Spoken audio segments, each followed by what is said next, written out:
Présentation de projet de loi. Monsieur le leader du gouvernement. Madame la Présidente, je vous demande d'appeler l'article A du feuilleton, s'il vous plaît.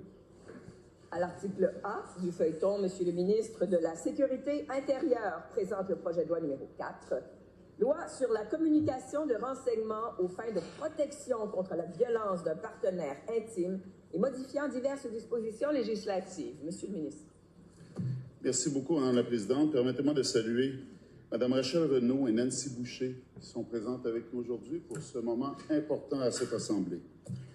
Ce projet de loi vise principalement à permettre la communication de renseignements concernant un partenaire intime qui pourrait présenter un risque pour la sécurité d'une personne ou de son enfant. Le projet de loi prévoit qu'une personne à risque, soit celle qui a des préoccupations concernant le risque que peut représenter un partenaire intime, représenter une demande de renseignement ou consentir à ce qu'une autre personne la présente en son nom. Il prévoit qu'un mineur âgé de 14 ans et plus peut la présenter seul. Il permet également au gouvernement de déterminer par règlement les personnes ou les catégories de personnes qui peuvent présenter une demande de renseignement concernant le partenaire intime d'une personne à risque.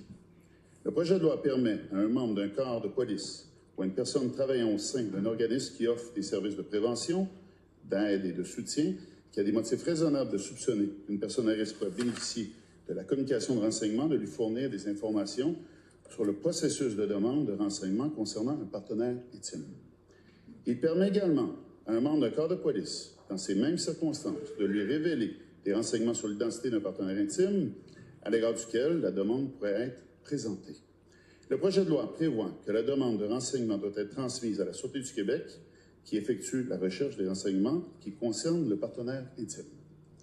Il prévoit que la Sûreté du Québec communique ensuite à un organisme désigné par le ministre responsable de la condition féminine, sur recommandation du ministre de la Sécurité intérieure, les renseignements nécessaires pour permettre à la personne à risque de prendre une décision éclairée quant à sa relation, de prendre des mesures qu'elle estime appropriées pour assurer sa sécurité ou celle de son enfant, ou de mettre en place des scénarios de protection. Le projet de loi prévoit qu'une personne que l'organisme désigné et qui satisfait aux conditions déterminées par règlement du gouvernement rencontre la personne à risque afin de lui communiquer verbalement ses renseignements ou de l'informer qu'aucun renseignement nécessaire a été identifié.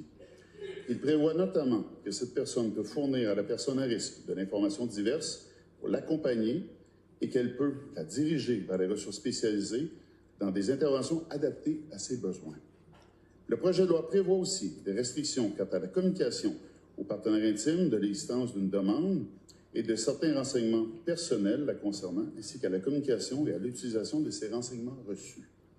Il accorde une immunité à certaines personnes pour un acte accompli ou omis dans l'exercice de leurs fonctions. Il interdit qu'elles soient contraintes de faire une déposition devant une instance judiciaire.